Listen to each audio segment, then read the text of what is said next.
Welcome to the Simpleton Podcast, the most popular podcast in eternity. Today we are proud to welcome Mother Natalia. How you doing, Mother Natalia? Hey, Clark. It's good to see you. Yeah, it's good to see you. I don't think we've talked in how many years ago were you a missionary at Simple House? Oh, gosh. I started in 2012 and then I was there for like a year and a half, but then I also came back to help with a spring break trip at one point when y'all were short on missionaries and you needed someone who knew Simple House to help lead it. And that would have been 2015, maybe. So 8 years, something like that. So yeah, so we probably haven't we've exchanged emails in the last 8 years, but we probably haven't talked really in the last 8 years. No, so you look exactly the same. Wow. Like actually. I've got actually gray hairs on my sideburns and stuff now. I probably didn't have when you were here. Well, Amish country internet doesn't have good enough resolution on the video for me to see the gray hairs or the extra wrinkles or whatever. So. Oh, that's great. All right. So I know that I look very different. Right. Okay. And I think that some of our listeners know who you are, but I think there's a good chunk that also don't. So I want to introduce you and talk about how you're coming from Amish country. So tell us where you are right now and who you are. And then let's also talk about what you were doing before you came to Simple House and kind of get this conversation going. Sure. So I am a Stavrofor nun, which means I'm life professed. Stavrofor is the Greek word meaning cross bearer, but that's not super important. So I'm a Stavrofor nun, a life professed nun at Christ the Bridegroom Monastery, which is a Byzantine Catholic monastery in northeastern Ohio, right in the middle of Amish country. And so all our neighbors are Amish. It's really great, super quiet, terrible internet though. And then Simple House prepared me for that. And then I've been here for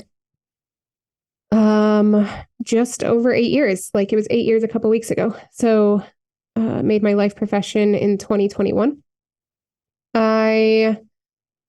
Before entering the monastery, I was a teacher for a year, a high school teacher in the inner city, which Simple House also greatly prepared me for. And then before that, I was a Simple House missionary for a year and a half.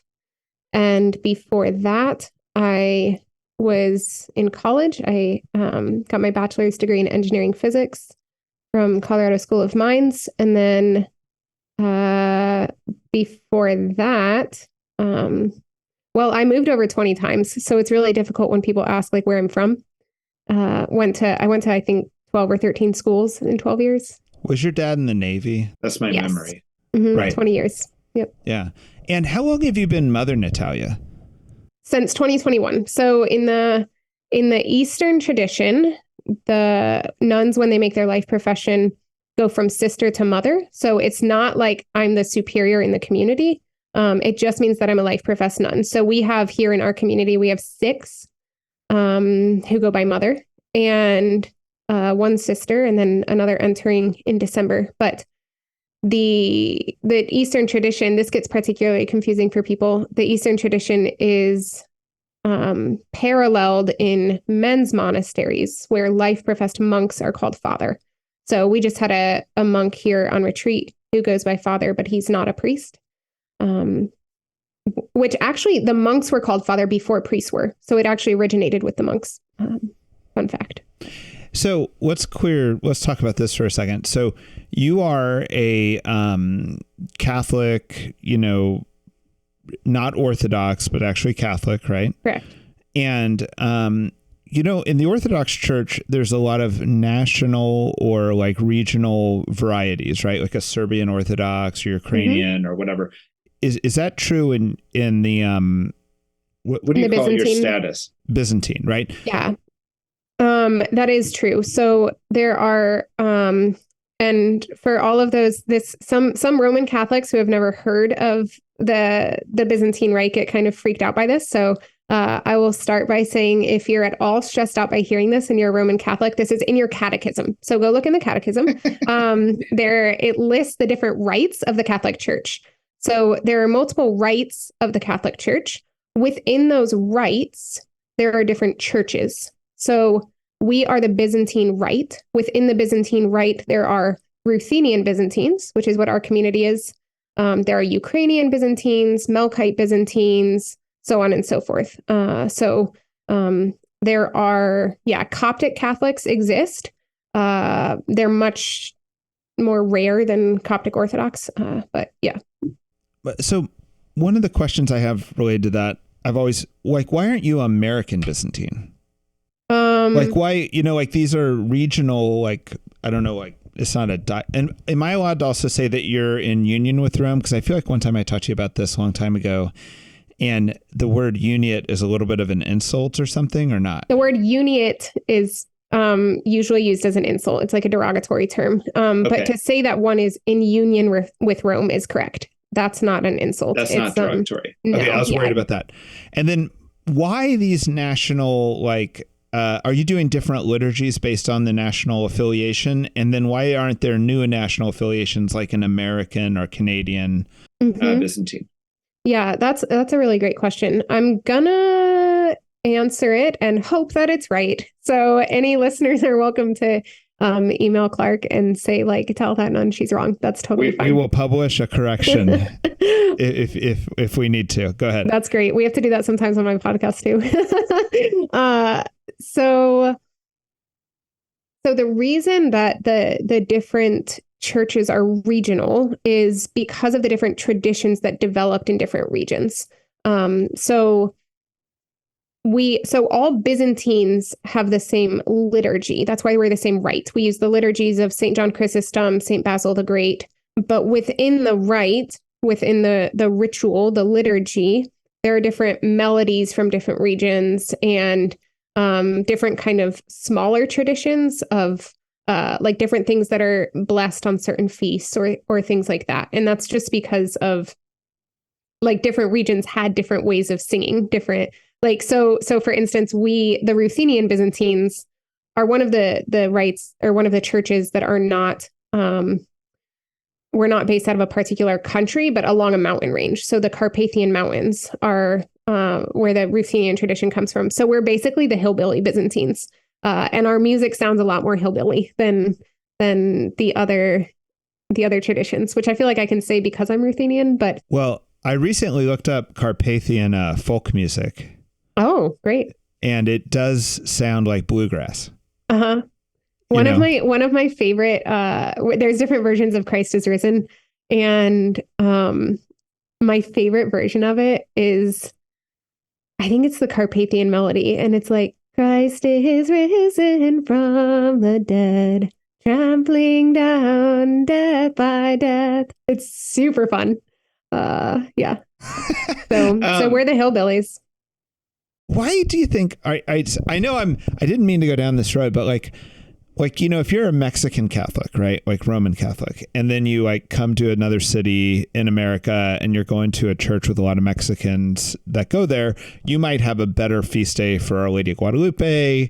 Sure. You might have different songs that you're doing at that church, probably in Spanish, not English. Why do you think in the Eastern? Would you say is it correct to say the Eastern Church? Oh gosh, I get in trouble for this all the time. Yeah, okay. Don't even go there. All right, I don't want cans of worms, whatever. Let's say Eastern churches would be correct because there are multiple churches within the Eastern rites. But all one Catholic church. Assuming you're not Orthodox. Okay. All right. So let's go big picture real quick, just for anyone who's not following. All right. There are many apostolic churches, some of them severed from Rome at some point. Correct. Right. But they still have apostolic descent. They still have the laying on of hands from the original apostles. The ones that severed from Rome, we usually would call the Orthodox Church. I think the Coptic Church is another example of that. The Coptics they're Coptic Orthodox. Yeah. Coptic Orthodox. Right. But either some people from those apostolic descent churches either didn't sever from Rome or rejoined afterwards. Yes. I think all but one rejoined. Rejoined. Okay. Came back to Rome. Like, right? I think there's only one rite, and I don't even remember which one it was. I think there's only one rite that just never left. Okay. I mean, apart from the Latin or the Roman. Yeah. And in coming back to Rome, they didn't become Roman Catholic. They just became that Eastern Church in union with Rome. Right. Because, and the reason that we have the different rites, I mean, if you think about it, like when Jesus told the apostles to go out to all the corners of the earth, they didn't have cell phones. They didn't have email. They didn't, so like different traditions are developing in different regions and different liturgies are developing in different regions. And which, if you keep that in mind, it's actually pretty amazing how similar the different liturgies are. The fact that I think that's actually a great testament to the truth of our faith. But so the different traditions developed in different regions, and then the Catholic Church has, like, in her wisdom said, well, you keep your traditions and celebrate your traditions, and then we're all just like, we have all of the same dogma, right? There's not like, we don't have different dogma, because dogma are like, that's the stuff you have to believe to be Catholic or profess to be Catholic. So all that, great. That's the big overview. And it's feeding into my next question, though. Like, within the Roman rite, there are, if you go to a mass in Kenya, it's going to look very different than a mass in Washington, D.C. Right. Mm-hmm. Why do you think that in the Byzantine rite, you guys separated into these like sub groups like Ruthenian or Ukrainian or whatever, as opposed to just kind of being more like, we don't call the Mexican Catholic Church its own entity in a sense, Yeah, I'm not sure. I mean, our liturgy would look the same. If you put your liturgy next to your Ukrainian liturgy, would it? It looks pretty identical. It's just like we're using different melodies, pretty much. So perhaps like an African Roman Catholic rite and a American Roman Catholic rite would have even more differences than these two rites, than these two celebrations. Your Ukrainian. Oh, I'm guessing. Yeah. Right. Okay. Yeah. I wonder why it then separated like that. I don't know. I mean, I think it just was kind of like a matter of different. I think it like comes down to the music more than anything, honestly. Okay. But then within the Ruthenians, you guys have a patriarch? We do not. So we are we're a Suyuris church. So we have a metropolitan, which is like an archbishop, basically. So we have different bishops, but we are under the Bishop of Rome, Pope Francis. Like you were saying, Clark, like that's what makes us in communion with Rome. But we have kind of a different chain of command coming down from Pope Francis. And so we have, in the United States, we have 4 eparchies, which is our word for diocese. We have 4 eparchies. One of those, Pittsburgh, is the arch-eparchy, which is like an archdiocese. And so there we have a metropolitan, or the archbishop of the country. And then the metropolitan for us would be basically like probably the 4th down from the Pope or something. Okay, great. I feel like I might be nerding out on this a little bit too much, but whatever. People are going to love it. People are going to be like, wait, there are other kinds of Catholics? It's going to be fascinating. Right. And people, for some reason, do like the technical stuff. I feel like the technical stuff sometimes gets in the way of religion.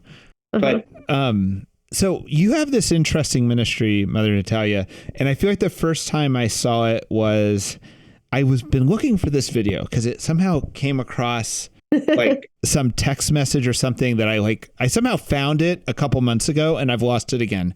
Let's be very clear at the start that whatever this ministry is that I have that you're about to talk about, like, was not intended at any point. Sure. I never planned to have. Well, I do have a suspicion you were behind this video.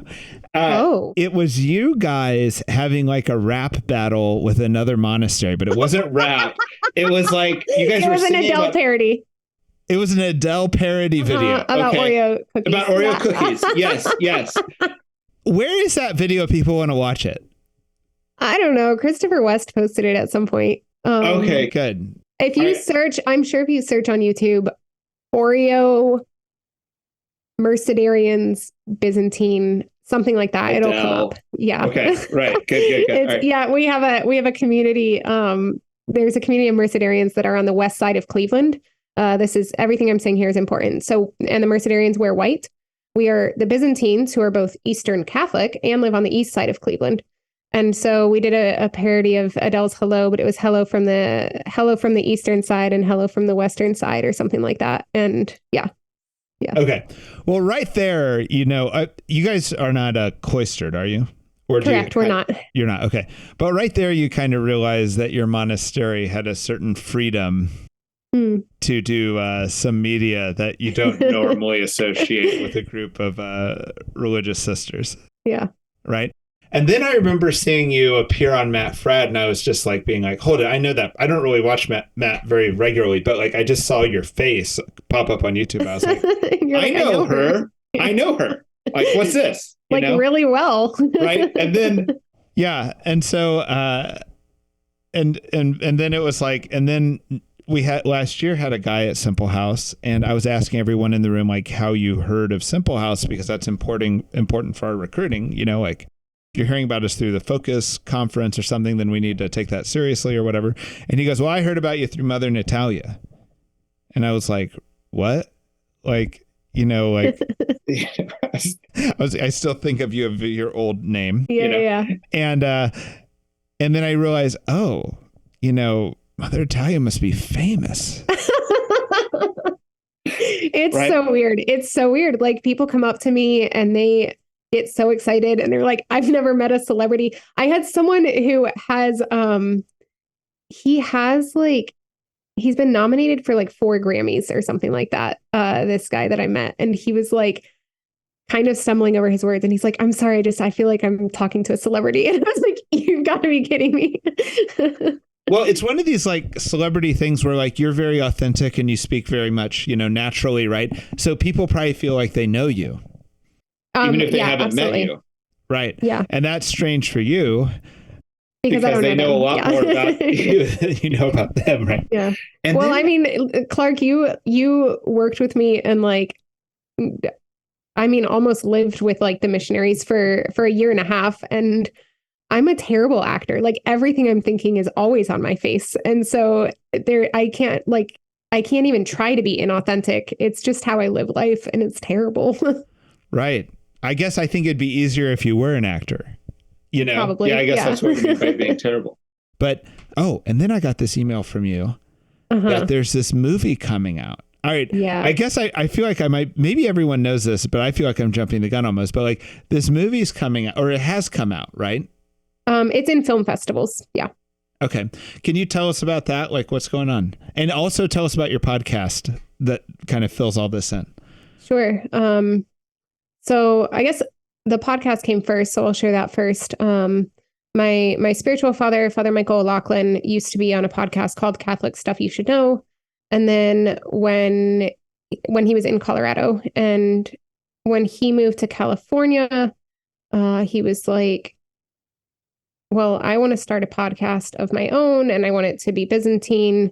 And he was doing all of this planning, and he was getting really excited about it. And he's running everything by me because I'm his spiritual daughter. I have been for 12 years now.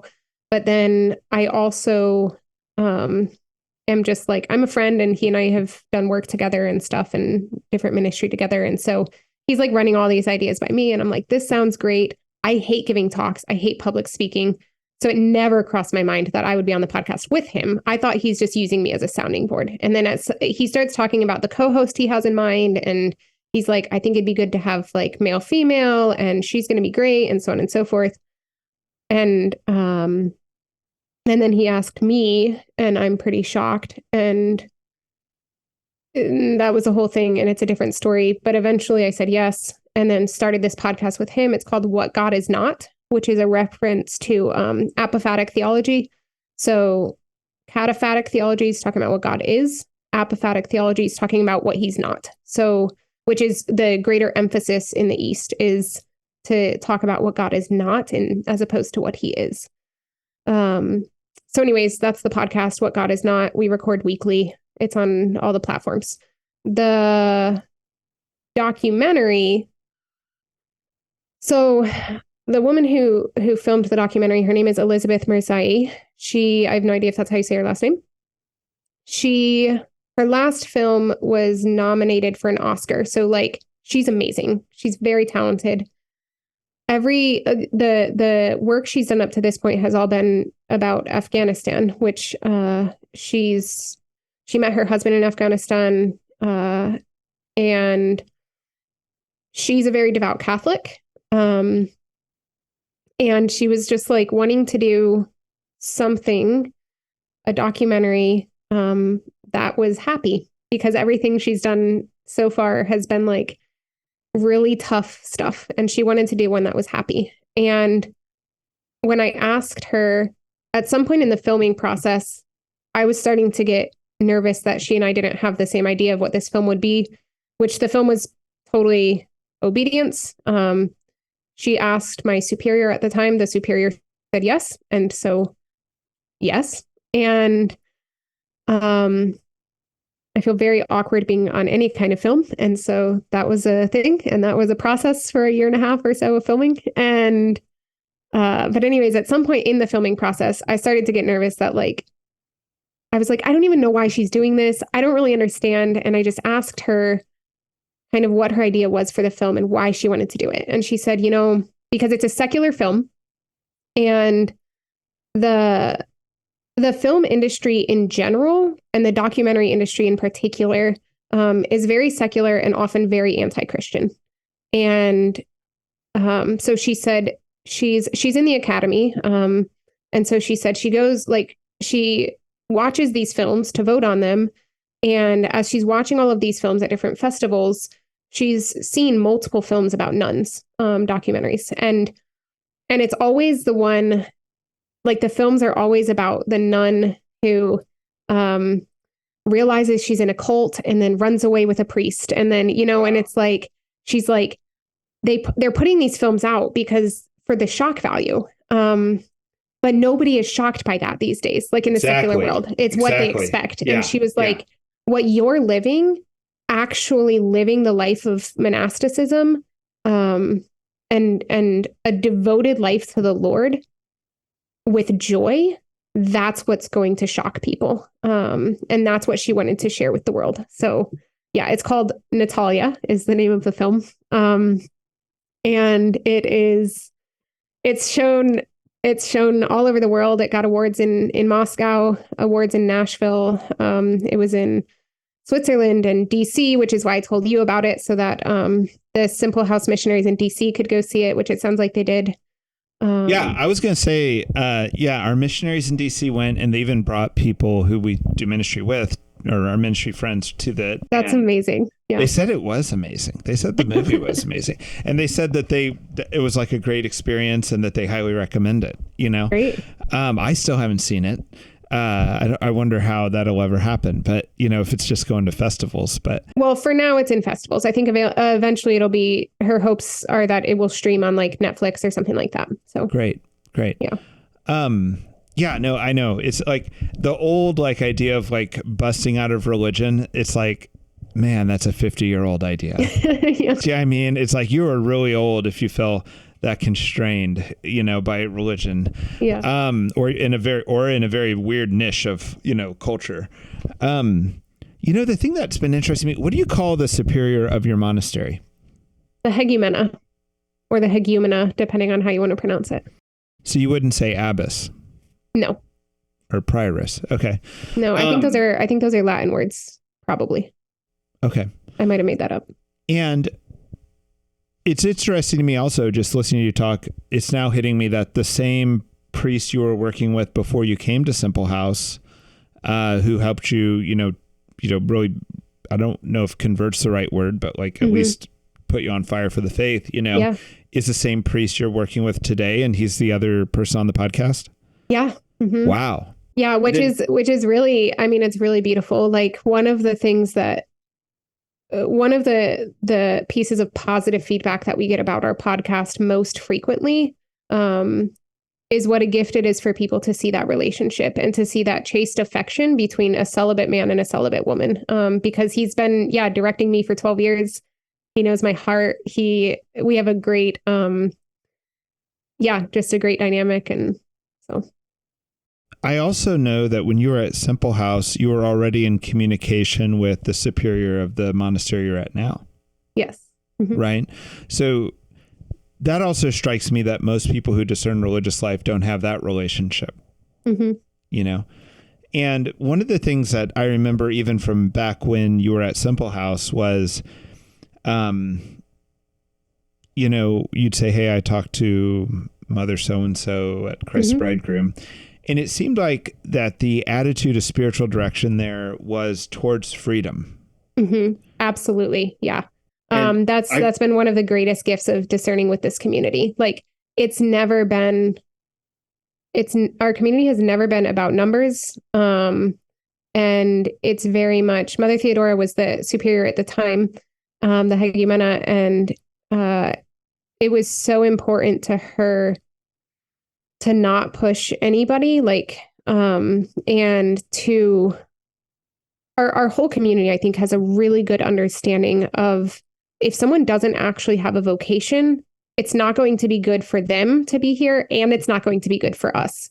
And so we don't want to try to trick anyone to be here, you know. And in fact, I've told certain women, I'm now the vocation directress for our community, and I've had to tell women, I don't think God is calling you to be here. And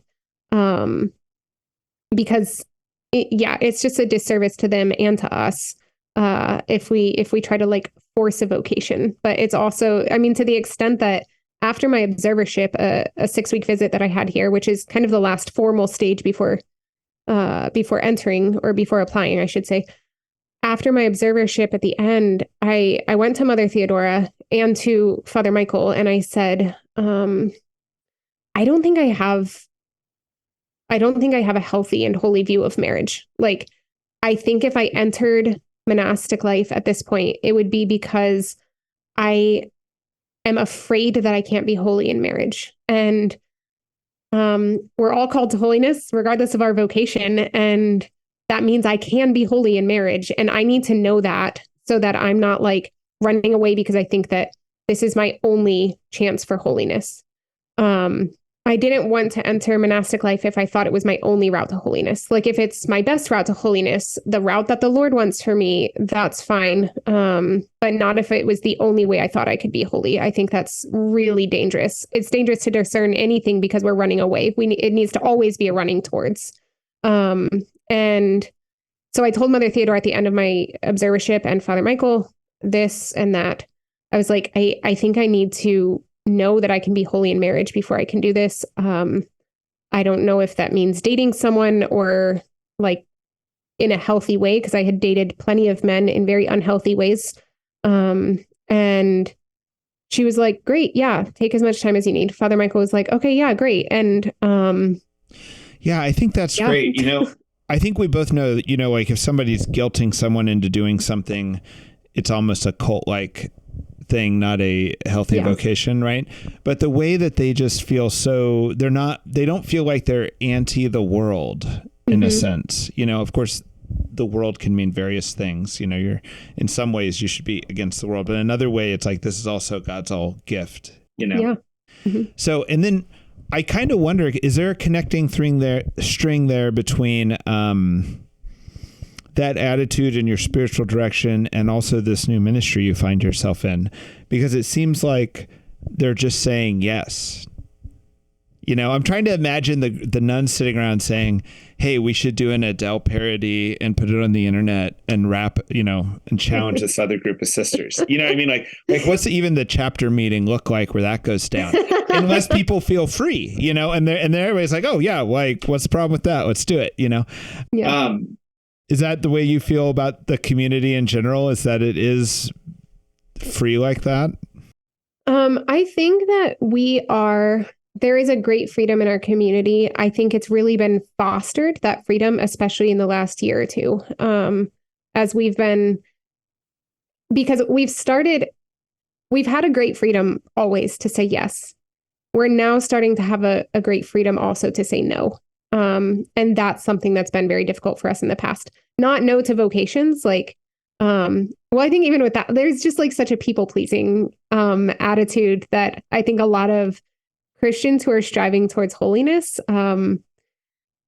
are tempted to people please, right? Like we can think that holiness means never saying no to anybody and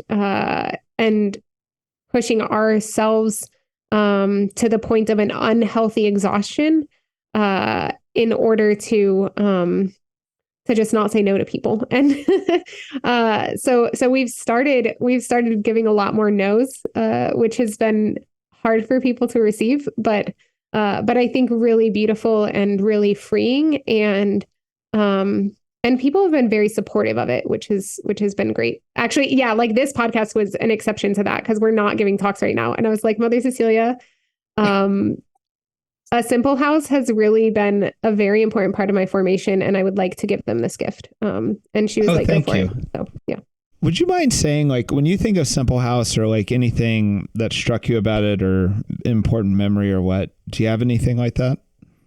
What struck me the most about it, there are two things actually that I often talk about a Simple House in different ways, like on my podcast and things like that, but also just in conversations with people here. And it's always a part of my my discernment story and things, vocation story, that's the word, and things like that. But two of the things that I talk about most frequently, one is the concept of friendship evangelization.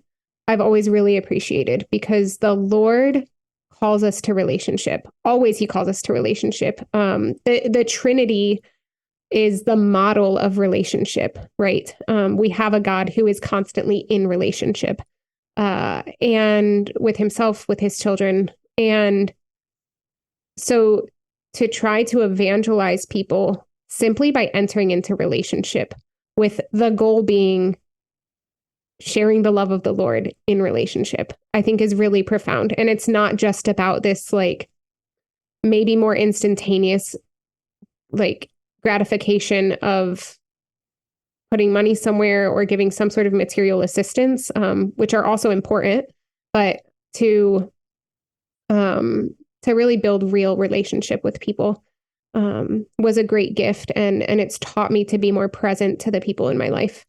And, you know, we also at one point at Simple House, we did a book study with, what is their name? The Jerusalem Farms. Farms. We did a book study with them on the Compendium of Catholic Social Doctrine. And my favorite part of that book study was the talking about the complementarity of subsidiarity and solidarity. And that's something that I often still apply in my life and apply to community life as well. And so that's great. But the other thing that I was so struck by at Simple House that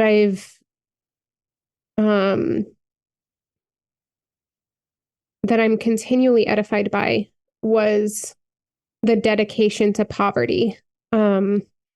Because there are a lot of organizations that have voluntary poverty amongst the individuals, but I hadn't experienced, and to this day, I'm not aware of other ministries that have the same concept of corporate voluntary poverty, and the radical reliance on the providence of God, I found to be very, very beautiful. And it was just such a testament to the fact that the Lord does actually provide. You know, we would have meetings at Simple House of like, guys, we did not get enough checks this month, and who's taking a cut on their $200 a month stipend, you know?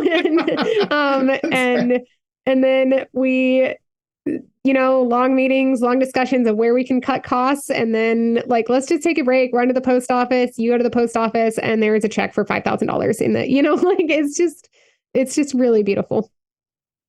I wanted to ask you about whether or not the concept or the practice of poustinia was part of your monastery. Was it? Is it? Oh, yes, absolutely. Can you explain that? I mean, I know about it. I'm glad you said yes, because I wanted to explore this idea. But Catherine Doherty's like the founder of Madonna House, and she was a little bit of a bridge between East and West in a way. And she would just take Eastern concepts and publish them in books for Roman Catholics. Yeah. And she has a very popular book called Poustinia that has affected me and affected Laura. But how about you talk about how it works within your monastery? Sure. So we actually have little retreat houses called poustinias at our monastery. And so poustinia, for those who don't know, is the Slavic word for desert. And so the concept of poustinia, first of all, I would highly recommend Catherine Doherty's book that you just mentioned, Clark, Poustinia. And it's this concept of going into the desert to be alone with the Lord, because the desert is a place of encounter with the Lord. This is where the Israelites encountered him. This is where, especially Moses, and this is where Jesus went for 40 days and to pray and to fast and also to encounter the devil. So that happens also on Poustinia. But we've really embraced that concept in our community, and we have these poustinias, these retreat houses. Right now we have 3, and we're not actually booking poustinias right now because of this time that we're trying to slow down. But eventually we will start booking again, because it's really a really important part of our ministry here at our monastery. But we actually, each nun goes on poustinia for 48 hours once a month, and a little more than 48 hours, but around there. Am I right thinking that poustinia is just like scripture, a loaf of bread, a glass of water, or like what is it when you guys do this? Yeah, it's very fluid. So when Catherine Doherty writes about poustinia in the strictest sense, there is like a bed, a crucifix, a Bible, bread, and water is like, that's it. And maybe tea or something. We are a little bit more lush at our monastery. So I think it depends on different people. Like guests who come on poustinia, some of them will come to liturgical prayers in our chapel, the communal prayers. Some of them will join us for dinner, either at the beginning or at the end, sometimes in the middle, but usually beginning or end. And the nuns do different things too. Like some of us will just pack normal meals for it. Some of us do a bread and water fast, and coffee. I do not go without coffee for sure, ever. Do you bring other books besides scripture? Sometimes. Yeah. I kind of try to just see kind of as I'm going into poustinia, just kind of figure out what the Lord wants for that particular poustinia. And sometimes I have gone with just scripture, and it's been really, really good for me. And other times that is not what I have needed. So. I think that, you and I many years ago had discussions about the East and the West and the spiritualities. And I think the thing that the West continually does, it's its mistake, is that we narrow ourselves unnecessarily, or we I really think that the differences between East and West they aren't really about teachings, they're about emphasis. Yeah. And what the West will do is the West will take a valid theory of something, be it purgatory or hell or how to do a retreat even, or like spiritual super direction. Define it. Yeah. And super define it and act like it's the way of the Roman Catholic Church. And really it's a way. Yeah. To the point that like sometimes Roman Catholics don't know how to do a retreat or to do a prayer that's not like public piety, that's not like a rigorous like, hey, here's what we're doing now type activity, or a like there's nothing wrong with the spiritual exercises by Saint Ignatius, but there were many retreats before the spiritual exercises by Saint Ignatius. Right. Yeah. And a lot of them looked like poustinias. And there are a lot of saints that became saints through that and not through the spiritual exercises. But then you'll meet Catholics who almost can't imagine a retreat outside of that. Yeah. I absolutely agree. I do think that this is part of the beauty. St. John Paul II talked about breathing with both lungs, meaning the East and the West. And I think this is part of the beauty of it is we do need both, and we need the complementarity, because at times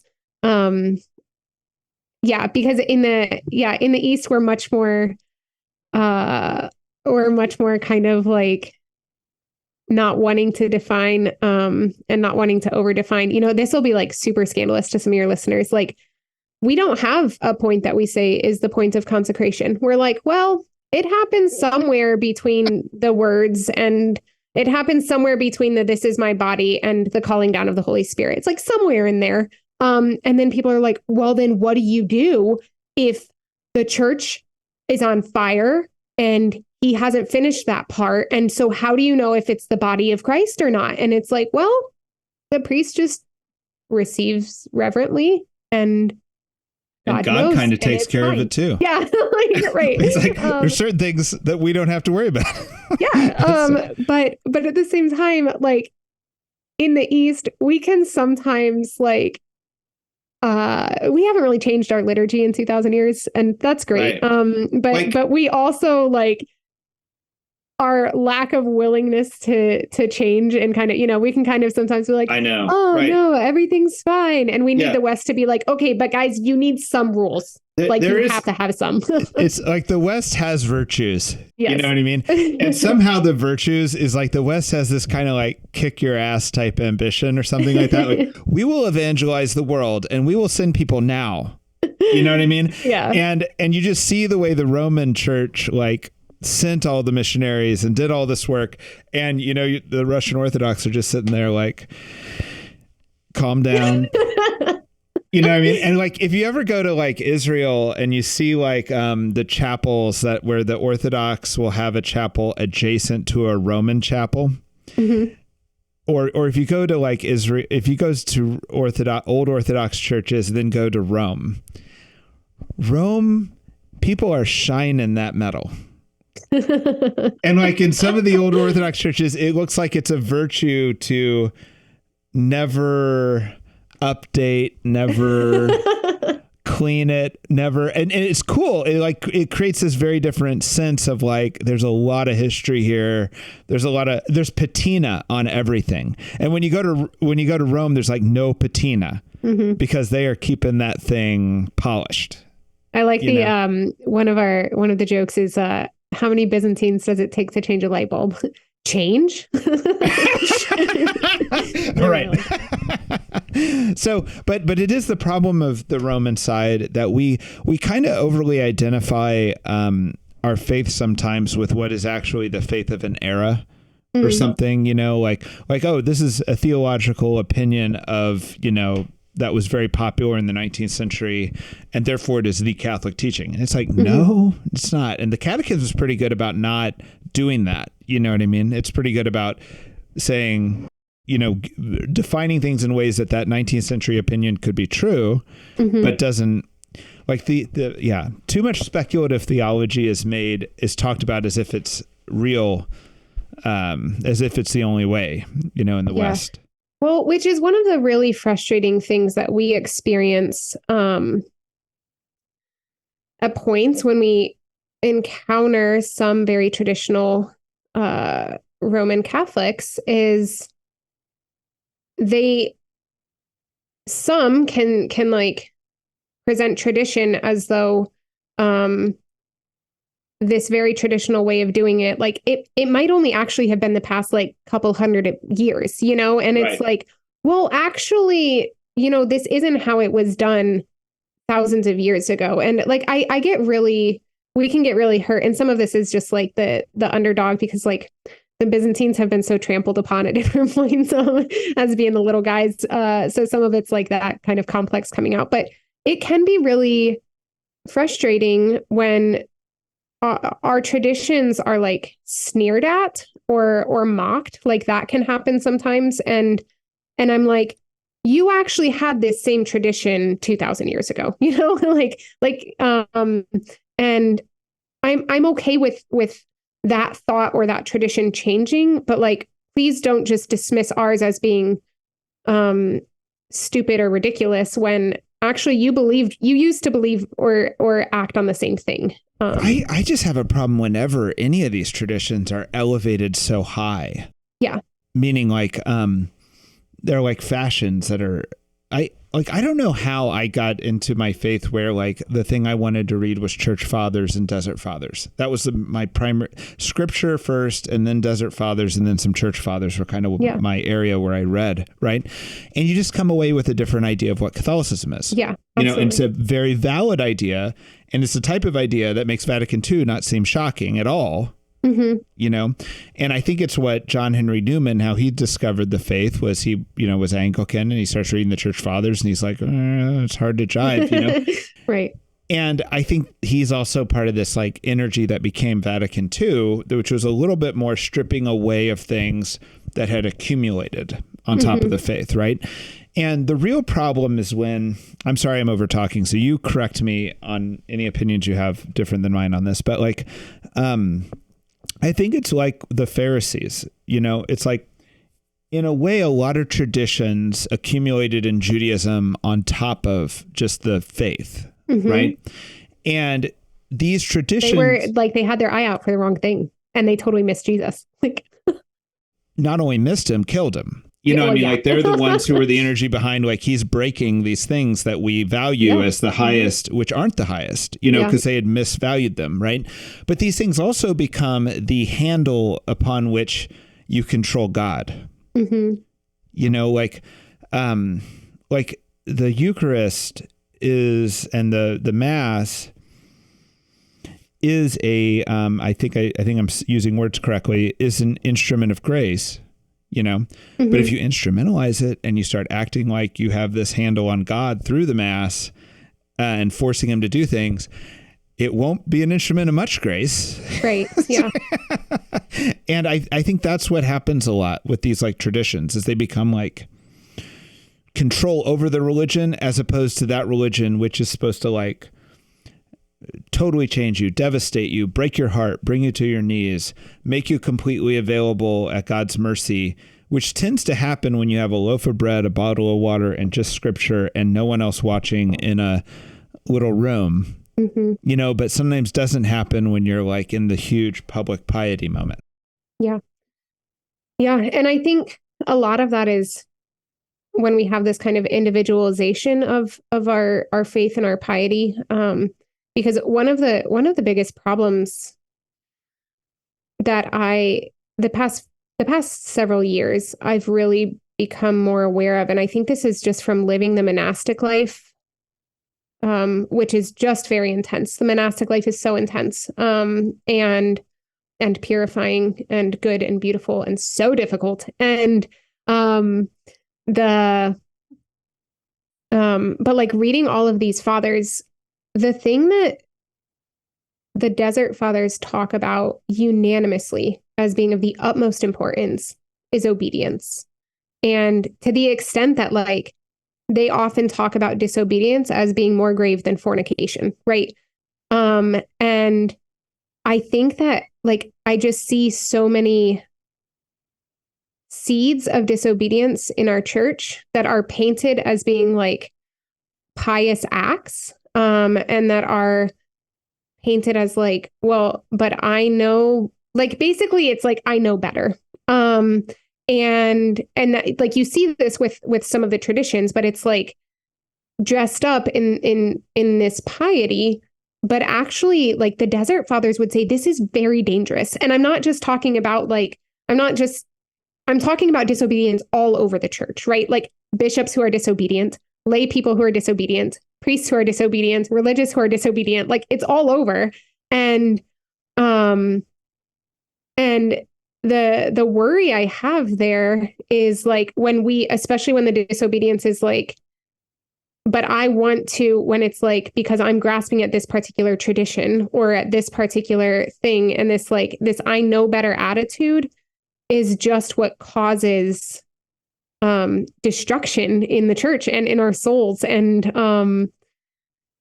yeah, I don't know.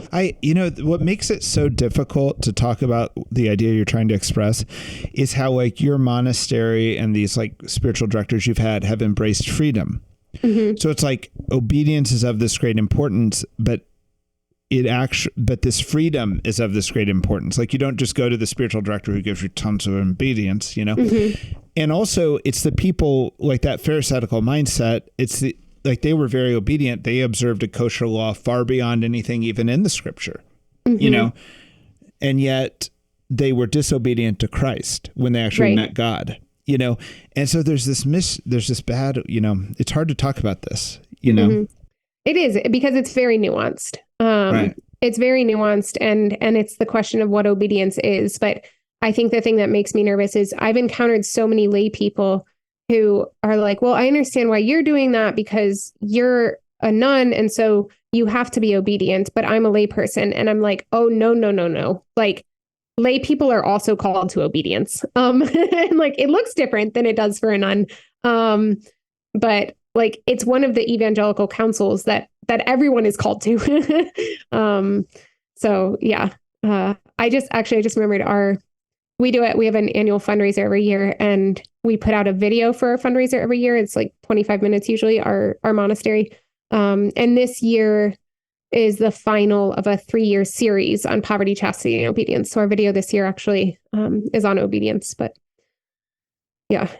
Can we talk about monasticism in the East, kind of compared to the West? Because I in order to like, I kind of want to get this out there in case some people feel drawn to what you guys are doing. You know, in the West, it seems like monasticism kind of got codified and solidified into like one type of thing. Like it's communal, it's Benedictine typically, you know. But before Saint Benedict became kind of the universal monasticism in the West, there were different forms. There were desert fathers who were hermits. There were skeets, you know, people who didn't have a big communal hierarchical structure in the same way, right?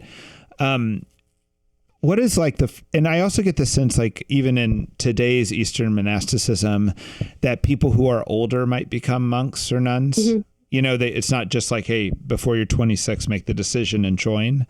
Can you talk about that? Like, sure. I'm grateful to hear you talk about Saint Benedict as kind of the like this central point of Western monasticism. I read a book one time that someone gave to me because I have this self-imposed rule of always reading books that are given to me. Please, no one take advantage of this. I feel like if someone actually liked this book so much and really thought so much that I should read it, that they went through the effort of like getting it and mailing it to me. And then anyways, it's kind of terrible. But I read this book that someone gave me, and in the introduction, or like first couple of chapters, the author called Benedict the father of monasticism, not the father of Western monasticism, but the father of monasticism. And I was so triggered. I was like, what about Pachomius? What about Basil? What about Anthony? Like, what about all of these other like...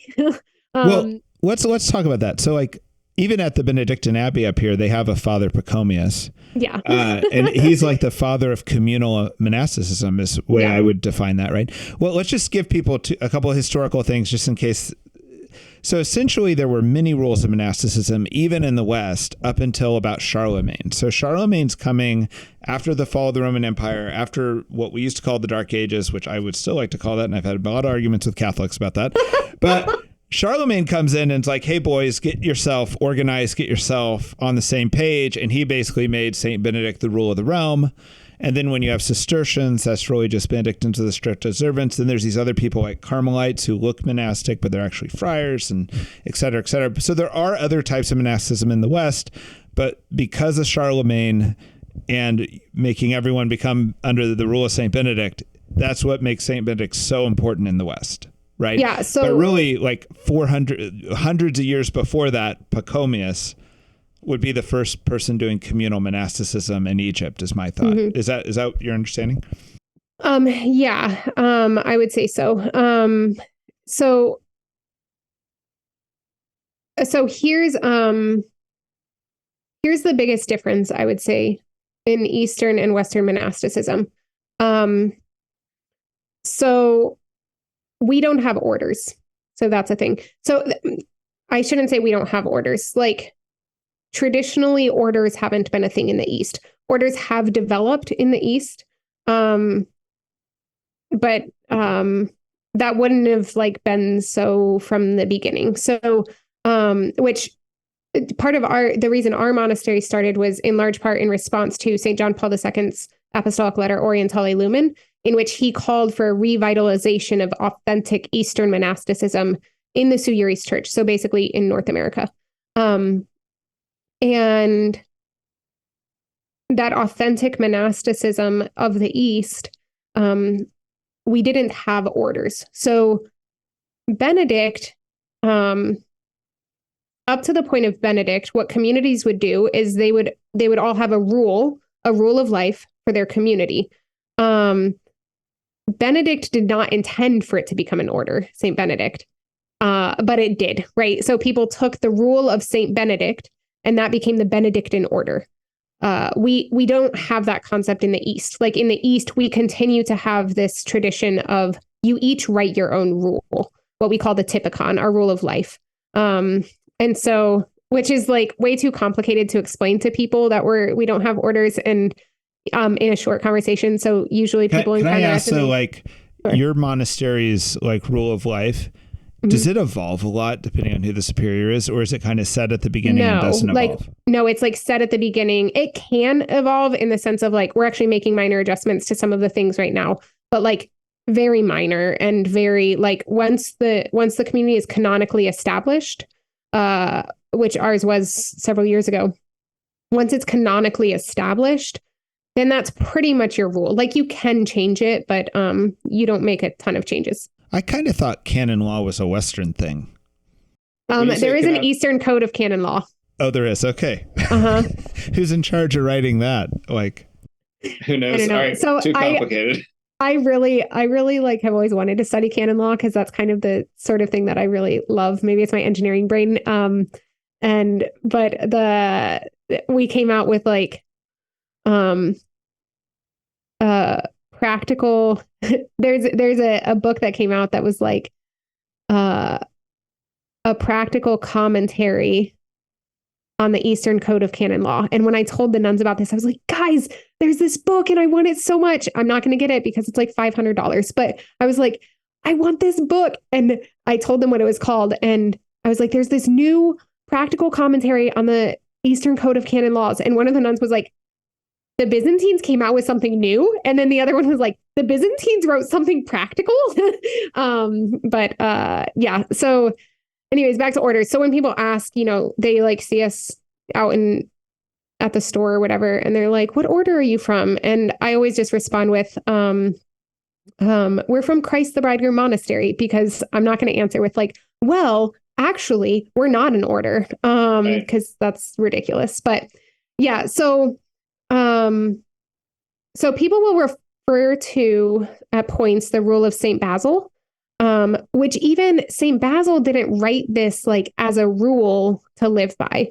What happened was his disciples came to him and like asked him a bunch of questions, and he gave them answers. And like one of the questions, one of my favorite questions that's in what we now call the rule of Saint Basil, one of his disciples asked, is it better to live the life of a hermit or to live the community life, like the eremitic or the cenobitic life? And Saint Basil was strongly in favor of the communal life, because he says, if you live alone, whose feet would you wash? And so even in the East, within monasticism, the tradition has been like, you're typically a monk in a community for many years before becoming a hermit. So it's not pretty typical at this stage. Of course, with the Desert Fathers, they would just like off on their own right away. But as it developed, it became like with most monasteries that you have an affiliation with, you become a hermit after many years of being a monk. No, but do you have people contemplate joining your monastery who are like of very different ages, like maybe widows, or is it always like kind of like young people in their 20s discerning? That is definitely a tradition in the East for like widows and widowers to enter monasteries. At this point, it's mostly only Orthodox monasteries that are doing that, to my knowledge. Our community, at least for now, is not taking older. We still take older vocations than most Roman communities. Like we allow people to discern up to 45, which is much older than most Roman communities, which are like, some of them are cut off at like 25 or 30. But I think part of that is also just like our community is so small, in part because we're Byzantine. Like our eparchy has like, I don't know, 2,000 or 3,000 people in it. We have, which covers 12 states. So we're like the size of a medium to large Roman parish. So anyways, our community is so small and so new that would just be like, I think something that we can't do, at least for now. Do you know when you were here in Kansas City, you were going to a St. Luke's church? Is that right? Yes. My old confessor is now the priest there. That place is thriving. I know. They've got a huge young adult community going there. Uh-huh. Are they Ruthenian? Yes. Okay, that's interesting. Yeah. So the priest who was my confessor when he was here in Ohio was transferred there a few years ago, which was a sadness for me, but a great happiness for Kansas City. Yeah. Well, do you have anything, like, if there are young women listening to this who are curious about this, like, I believe that most people probably would enter a monastery like yours because they actually are in the Byzantine rite, but it also strikes me that the approach to religious life is significantly different in the East and in the West, and that there are people who might feel more drawn to the Eastern way of religious life, even if they weren't raised Byzantine, right? And aren't, do you see any of that? Or is there anything you want to tell, young women who might be listening who would be interested in monasticism? Sure. If you're interested in monasticism and you're Roman Catholic, I would encourage you to be open to the forms of monasticism that are in the West. But if specifically there's a draw to Eastern, like Carmelites or Carthusians or whatever, but are there Carthusian women or is that only men? I don't know of any. Huh. I mean, there aren't that many. There's only handfuls of Carthusian men. So, there's also Benedictine women. Yeah. Benedictines. Yeah. And Cistercian, I think. Oh, there are. I know of one. Yes. Yeah. But if you're specifically drawn to Eastern monasticism, that's beautiful. I will just say very directly, we have a lot of women who reach out, who are Roman Catholic, who are very interested. And especially like anytime I do a new interview on Pints with Aquinas, we always get like, just tons of vocation inquiries. But what I always tell women very upfront in our very first conversation who are discerning with us is you really have to have a love for the East and for Eastern spirituality to be in an Eastern monastery. We are in the chapel for 4 or 5 hours a day with our Byzantine liturgical prayer. And if you don't love that, then it's going to get real old real quick. And do you say every psalm every day? No, we go through the cycle in a week. Okay. Yeah. And, but like our morning prayer is an hour and a half to 2 hours, our evening prayer is an hour. So for people's, like at the Benedictine monastery we go to, those are more like 20 to 30 minutes, not an hour and a half. Yes. Yeah. And they seem very prayerful. Oh, yes. That's not a knock on the people who do 20 to 30 minutes of, they're not rushing. Yeah. No. Yeah. Not at all. And you also have to really have a love for the Eastern spirituality, because it's not just like a head thing. It very much affects all of the ways that we live, the Eastern spirituality. And my sense is more people would be attracted to the Eastern spirituality than to who maybe, but the liturgy would seem so foreign. Is that wrong? Yeah. It seems like maybe, the Eastern spirituality would be less of a jump than actually the whole liturgical way of prayer that they would be entering. We have instituted kind of a new rule of, I'm happy to talk with women who are discerning at any point, but we don't allow women at this point, because of things that we've learned from women who have entered. We don't allow women to have to enter until they've been regularly attending a Byzantine parish for at least a year, to get the full liturgical cycle, to really make sure that they love the Eastern spirituality and they're not just like excited by this new thing. And that they're not just going to, when you say spirituality, you mean like form of worship? Yes. Mm-hmm. Yeah. Okay. Yeah. And form of prayer. And yeah. That's okay. Cool. Yeah. I mean, all the things that we were even talking about earlier of the over defining versus less defining. And there's just like, if you're not going to be okay with, well, we just don't know the exact point of consecration, then probably the East is not for you. Or if you're not going to be okay with things starting late all the time, then the East is not for you. Really? That's a thing? You guys start late, even as monks?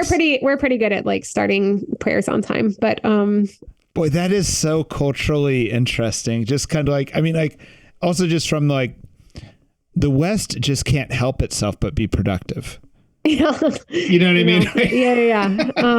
Like Western, not even just Western religion, like the Western world. Yes. Like it's very, and a lot of the Western mentality, again, Western world, is something that we battle in our monastery all the time, and yeah, but we had a priest celebrating Roman Mass for us today. And he was asking how many hosts to put out. And he's like, or will you count the hosts out right before Mass? And I was like, no, that doesn't really work because it's Byzantine time. So there's probably going to be a couple sisters who come in a minute or two late. And so I can't really count it ahead of time. And yeah. So. But do you find like, I mean, when you had to work with this, videographer and like even today you scheduled with me to have this podcast, Are you running late to lots of your things, or are you just like the on-time Western sister at a Byzantine monastery? I'm mostly the on-time one. Yeah. I'm actually frustrated with how it's like affected me. I find myself becoming like I'm late to things a lot more often because I've started to develop this mindset of like, why be on time? They're going to be late anyways. But which is, yeah, I don't like that that's happening in me. So I'm trying to be prompt again. All right. That's interesting. Yeah. But I mean, if you are the person on time, then it is a lot of waste. You better have a lot of stuff to do when you show up early, Yeah. Well, thank you, Mother Natalia. Anything else you want to say before we wrap it up? I don't think so. I mean, it's really great to see you again. Give my love to Audrey and Laura and all the people. I will. And Natalia is the name of the movie or the documentary, but tell us the name of your, What God Is Not. That's the name of your podcast. What God Is Not. Mm-hmm. Right. Yep. I'll be starting in, I think February, maybe. I'm starting I'm going to have like a weekly feature on Pints with Aquinas. So weekly? How often does Matt Fradd like a 10 to 20 minute thing weekly. Yeah. Okay. Wow. All right. I don't know how often Matt records. I don't watch his videos. I don't really either, but I'm kind of amazed at what he's achieved. I've watched 2 of his videos. I watched when Father Boniface was on because I love Father Boniface with all of my heart. And I watched when Father Michael O'Loughlin, my spiritual father, was on. So those are the only 2 that I've watched. So anyone who's listening is going to go to the Focus Conference this year, which is in St. Louis. If you go see Matt Fradd, before he speaks, you're going to get to see a Simple House recruiting video. I mean, Mother Natalia is also going to the Seek Conference, I think. Oh, you are? Yeah. Great. All right. Okay. So. Well, we're a sponsor this year, so please drop by our table and maybe you should just hang out at our table, help us recruit. That'd be fun. Are you going to be there? I'm going to come for a day. Okay. That's my plan anyway. Great. I haven't worked out which day yet, though. Awesome. So, well, hopefully I'll get to see you there. Oh, thank you so much. God bless. And you're always welcome. If you got a message, to please write me an email and we'll get you on the podcast. Absolutely. All right. Thank you for listening to the Simpleton Podcast. Like, subscribe, and share. Also, check out all Mother Natalia's projects. Talk to you later.